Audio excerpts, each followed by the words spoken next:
What's up, everybody? I'm having dinner right now. I made some soup. It's got kelp noodles, it's got mushrooms, it's got broccoli. Did I put tofu? No, there's no tofu in here. It's got basil. It's delicious. And as promised,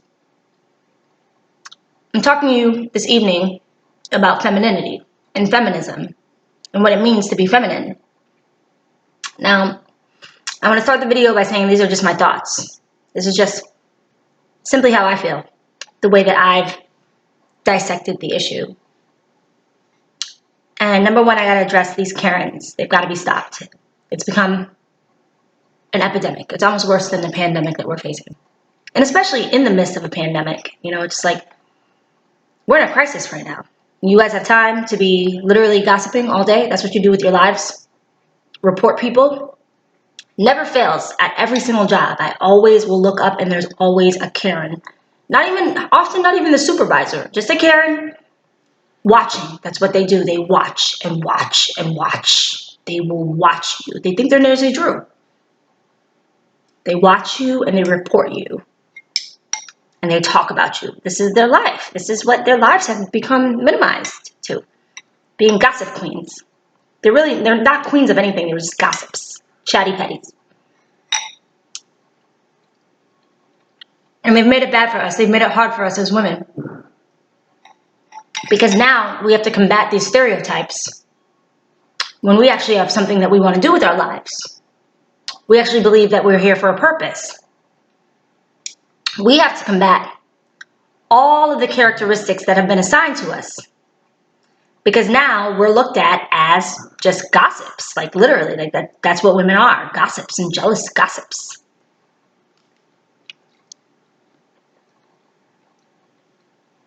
So I'm going hard. I'm going hard against these Karens. Because they're really to our detriment, women. Not just, the Karens. It's like these reality shows and these women who just talk about nothing. They are making it, they're really, really not making it very easy for us. When we go to a job, we're immediately summed up as, oh boy, here comes a woman. All she's going to do is add drama and be full of gossip. People aren't taking us seriously. Because that's all these women do. All they do is just gossip. And to me, their husbands are no better. Like, you don't check your wife? If I was a guy, first of all, I would never be married to one of them. Ever, ever, ever. Imagine spending your time like that. Imagine spending your day with a woman like that. Ew. Like, god damn. All you have to do is talk about shit that doesn't matter? That's a hell on earth. If you ask me. Like, god damn. I'm tired of hearing about this bitch. I don't want to hear about her anymore. What does she have to do with our well-being, our lives, our marriage? So, for one, but these guys that are married to them, you don't check them? You don't let them know that their behavior is unacceptable? You don't tell them that? Like this is who you've become, and it's very much a turnoff to me. And just like I can't stand these Karens, I can't stand the husbands. Because before me, they were doing their best to monitor their husband, just like they do. They watch, they watch, they watch. So from morning until night, they were watching their husbands instead. And their husbands have found some relief that now they're focusing on other things. And I definitely don't appreciate being scapegoated. And they're at every job. I have family members who literally, they've brought down their businesses. These Karens just being full of jealousy.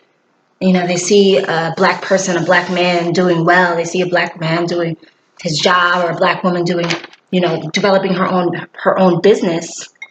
And this is what they do. Like, that's the reason why I don't get too upset, because it's like it's all across the country. Like, everybody has a story. Like, this is what they do. Like, they will follow you. They will trace back, like, every single thing that you're trying to do with your life and how you're trying to manifest your dreams. Because they aren't manifesting their own and they're so unhappy, they make it their job to get in between people in their dreams. And it's not just me. It literally, like, this is literally an epidemic. It's pathetic. These women never grew up from being tattletales on the playground. They just got big. And it's made it very, very hard to be a woman with women like this that exist. Because now people think that we're all like them. And that's not the case. And every job has one. Every single job. I mean, they show up to work to just watch you. Report every single thing they do. They know how many times you go to the bathroom. They know how many times you take your lunch, how long you take your lunch break, all of that. This is what they do.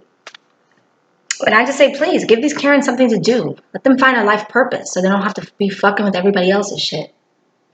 Anyways, this video is not about Karens. This video is about femininity and divine feminine qualities. And again, you know, I don't believe, some people may, I don't believe all white women are Karens. We have, you know, my girl Angelina Jolie, who I like a lot because she's busy focusing her mind on better things like saving the world and like being like these badass characters in these movies and stuff, like actually doing something significant with her time. But even in history, we have, you know, white women like Joan of Arc, who were warrior women. And, you know, you watch these movies like Black Panther, and even though it's a fictionary tale, we actually did have a lot of warrior women in Africa. And, you know, they spent their time like fighting for causes. They spent their time assisting their tribe. You know, they spent their time on like very meaningful, like very purposeful things.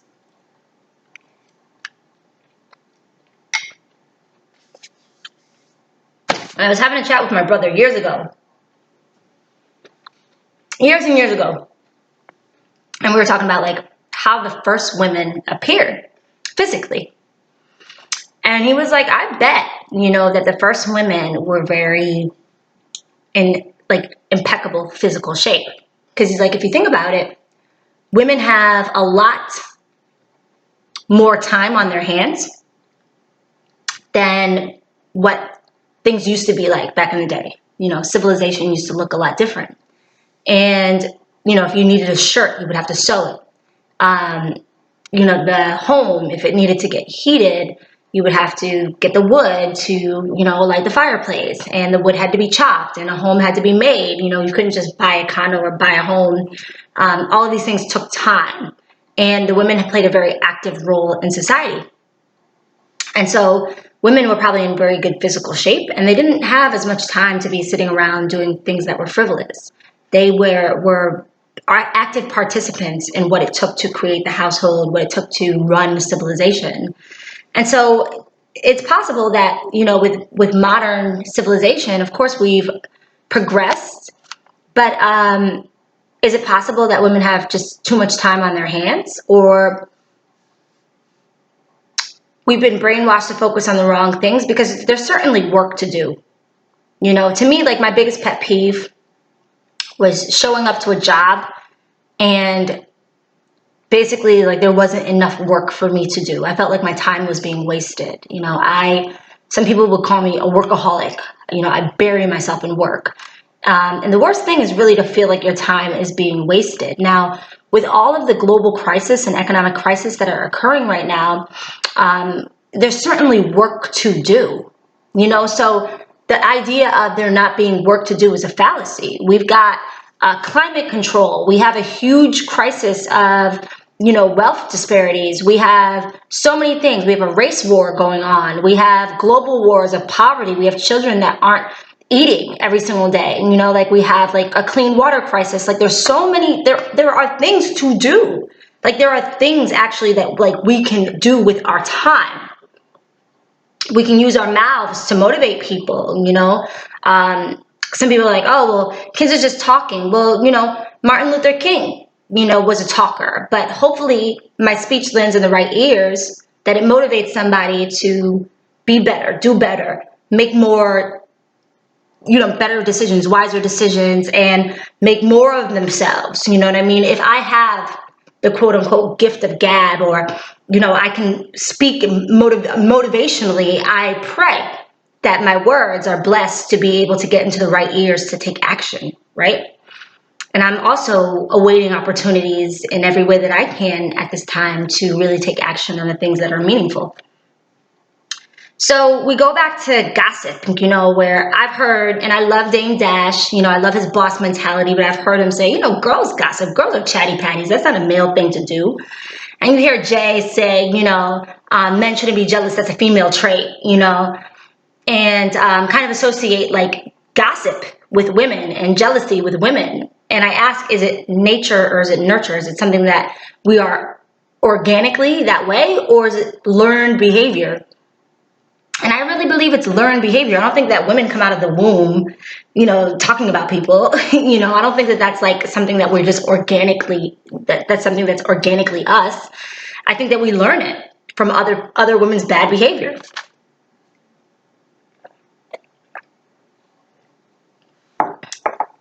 Now, in the midst, of so many different crises, and I hear women say, yeah, it's time for us to rule, it's time for us to dominate, it's time for us to have female leadership. And I agree. And not so much about the domination, but yes, we definitely should incorporate more female leadership, not just domestically, but all over the world. We need more women leaders, more women presidents, more queens to rise up. But I will say that how we as women conduct ourselves is really how we are being categorized if we're fit to lead. Like, no one wants to choose a woman who's going to be focusing on the wrong things, right? And no one wants a woman leader who would deprive, somebody from getting a position just based off of anything petty. Oh, I don't like that person, or I don't like the way they talk, or they're too cocky, or denying a woman another opportunity or an opportunity, even if she's more than qualified for the job, because you're threatened by her appearance. Like, this is kind of how we're seen as women. And it's to our detriment in the sense that now we're in a male-dominated world because people don't take us seriously, because we focus on the wrong things, and we think that it is believed that we will not make the right decisions in leadership, that we will make petty decisions. Like, oh, she thinks she's all that, let's get rid of her. You know what I mean? Even if this woman has the answer to like the biggest problem of like contemporary society. So are we taken seriously enough to be selected as leaders? And it's unfortunate, because women believe that they're being cute by being petty. And I'm like, you're taking us back. No one's going to take us seriously. No one's going to think that we're fit to be leaders if this is the conversation that you're having, gossip about other people and trying to set people up or talk, just things like nobody's going to take us, like nobody's going to see you as a leader if that's the content of your conversation. And this is learned behavior, because there's been lots of women in time who have led. This is just like learned behavior. We are in the midst of COVID right now. Are women prepared for war? Femininity, it's been kind of like seen as, being girly and wearing makeup, putting on heels and pretty dresses and all of that. That's kind of what femininity is. And don't get me wrong, like I love that stuff. I'm into it. If a man wants to pursue me, get me a massage, get me a spa day, go buy me a certificate for a mani-pedi and get my, hair done and all that stuff. I love it. Ooh, I love it. I need a massage right now. I got a nook right here. But that's not what it means necessarily to be a woman. Now, it's great, for us as women to feel pampered and luxuriate and have all of those things. But that is not what femininity is all about. And when we talk about nature versus nurture, our bodies are meant to carry children. So we are, I believe, more naturally nurturing. We have breasts. And when we get pregnant, our breasts fill with milk. And this milk science has proven that this milk is better than anything that you can buy. It has every single nutrient that that baby needs. It's so beautiful. It's so beautiful for our seeds to be able to be well fed and nurtured from our breast milk. And yes, men have chests and nipples, but you can't organically grow breasts and have breast milk form. Now, one day I was out running. I was in San Diego, I believe, and I had to do a double take. This man, he was jogging, and his breasts were just bouncing, bouncing. He must have had like at least a C cup. I was like, whoa, what's going on right there? But even though there are men with titties, it's not the same. And so the idea of our bodies being shared with somebody else, you know, when we are about to give birth, everything that we eat, the child that's growing inside of us is eating too. So we naturally have to put other people first. Now, I think that sometimes there's some animosity towards that, that we are so often taken for granted. We're taken for granted by our husbands. We're taken for granted by our kids. And I think that that's part of where some of the bad behavior, you know, comes from. But if you think about it, there's nothing more beautiful and there's no more important role. And I think part of the issue when we're talking about feminism is that the role of the mother has been, you know, seen as something that's like kind of archaic. And that's, to me, so bad and so backwards. Mothers are the only reason that we're here. Literally, like none of us would be here if we didn't have a mom.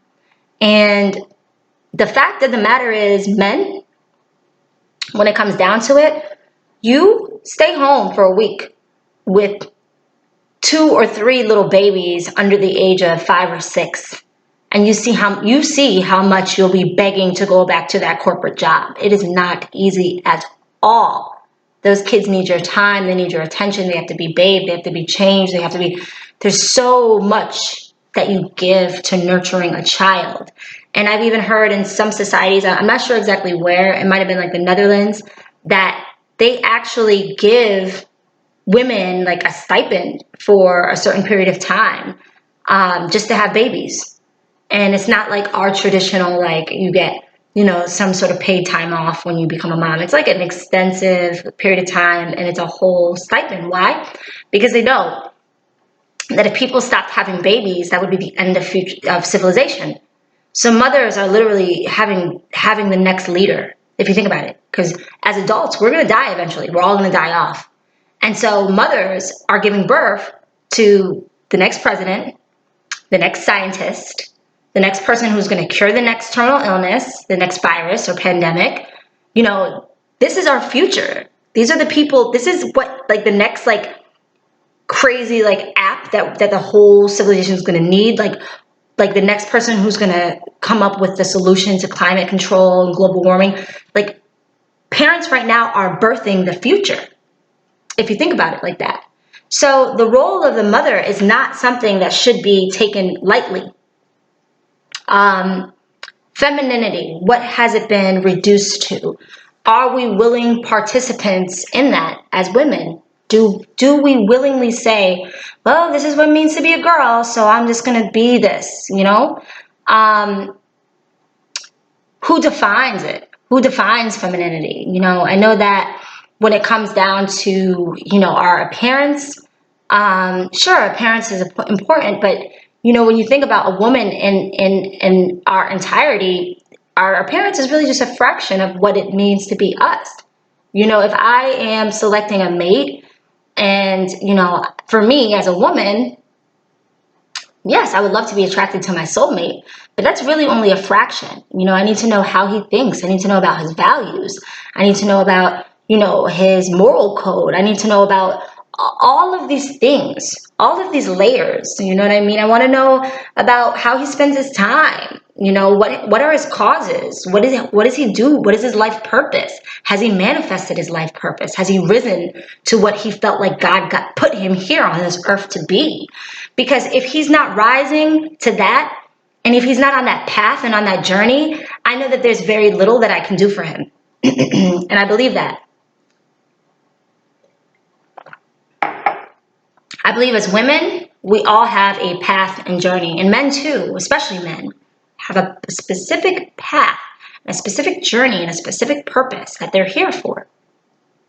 And if they are not manifesting that, if they are not walking in that or making steps towards that, they don't necessarily have to be there, but if they're not making steps toward that, they're going to feel unfulfilled. And there's only going to be some degree of what they can actually do for you. They're not going to be able to fully support you in the way that they want to fully support you because they don't feel fully supported and fully fulfilled in their personal journey as well. And I've been blessed to meet with some very spiritual people. And at one point I was like getting kind of down because I raised my son on my own. It was the hardest thing I've ever had to do in my life. And I'm blessed that my mom is able to help me now. Thank you so much, Mom. But it was extremely challenging in every way, financially, in every way. It was very, very challenging to raise my son, on a very fixed income. And I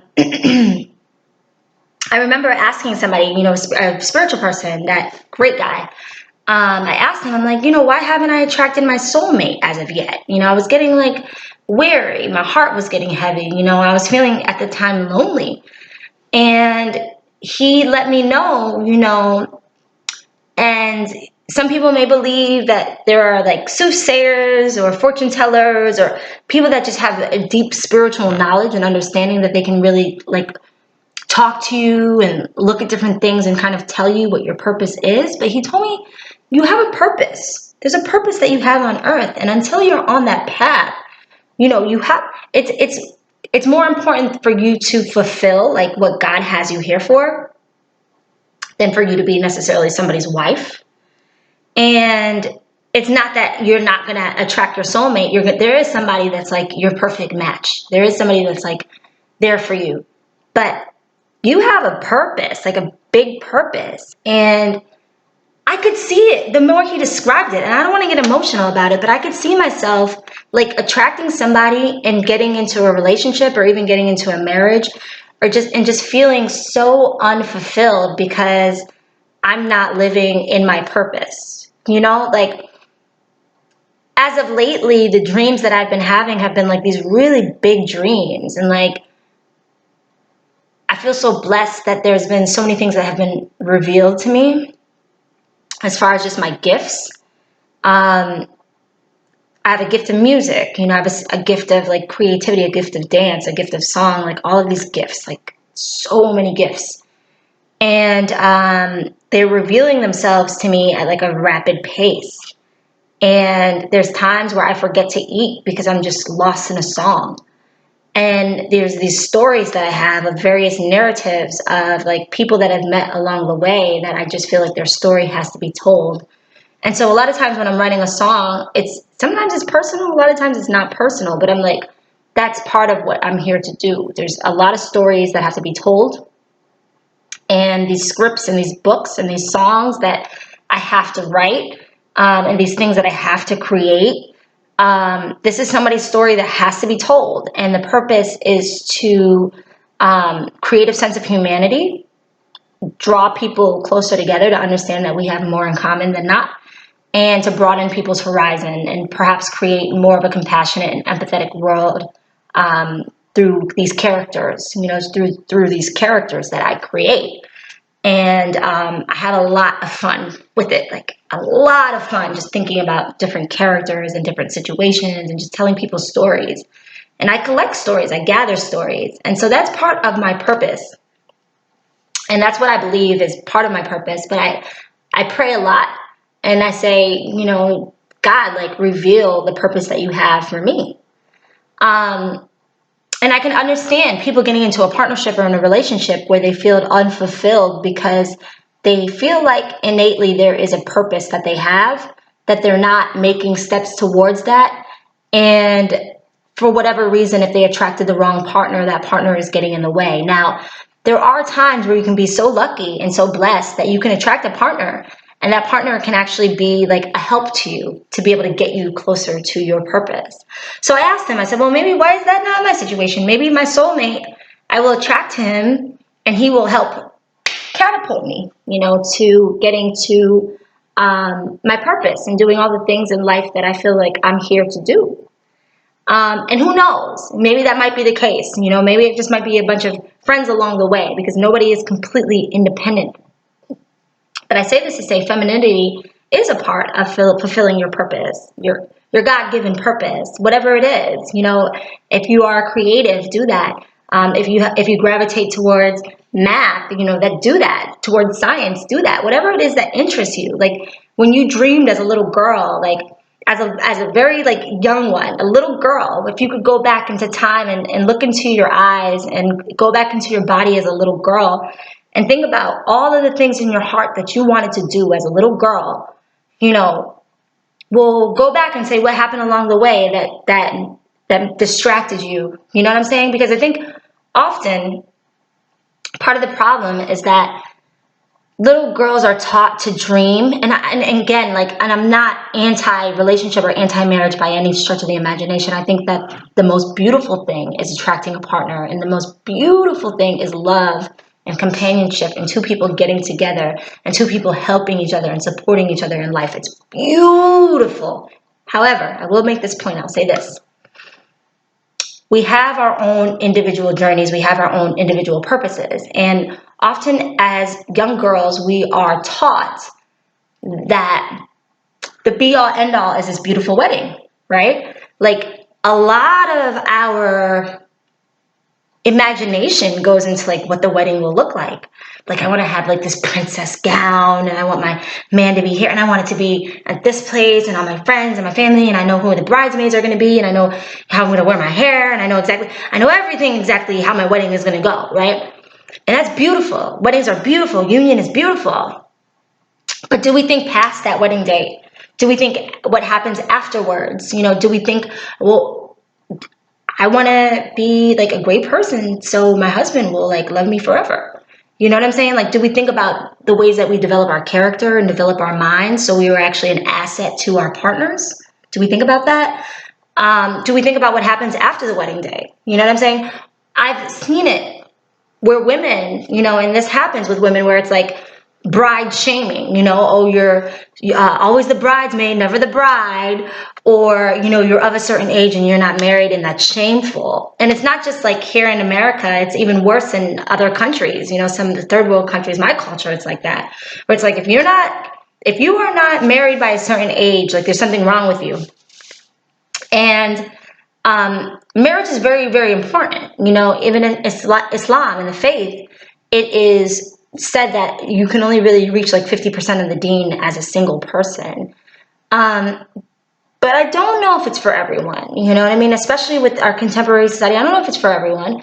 I would like to get married one day. I am traditional in a certain sense, but thinking past that wedding date, you know, thinking past what else do you want for your life? What else do you really, what are your true goals, you know? Put men out of the equation for a brief second, just as a person. What is it that you really want for yourself? And I think that should really be the primary focus. And along that path, when you're on your journey, and you're doing the things that you want to do and you're happy about it and you're feeling fulfilled and you're feeling purposeful and you're like, yeah, you know, I'm helping people, I'm helping the world, I'm teaching or I'm traveling and doing journalism or I'm writing that script or, you know, I'm creating whatever it is, I'm creating a film or I'm creative. So everything would be like something creative. Like I'm doing some choreography and I'm creating a film and I'm creating a, you know, a superhero for Marvel, like that type of stuff. It's fun to me. But whatever that is, that passion is so attractive that you will, you know, potentially draw somebody in that is interested in you. And I think that for me, if a man is just kind of sitting around not doing much and has the actual free time to be like focusing on other people or like gossiping or just doing things that aren't making him happy, that's a turn off for me. I'm not into that.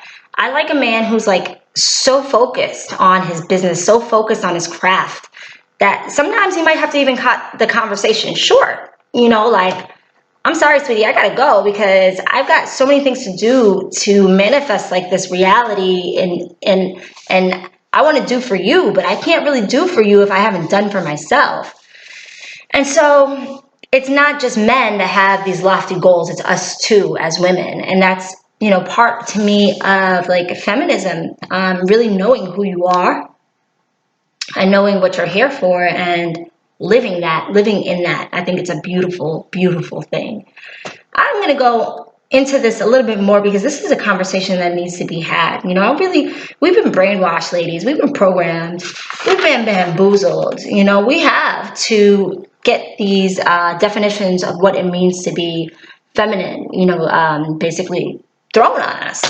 And we just wore it. You know, we just decided, okay, fine, you know, but that's not who we really are. So I'm gonna do more research. You know, I'm gonna read a little bit more. I'm gonna reveal. When I know, you'll know. I'm gonna tell you who we really are as women. Peace.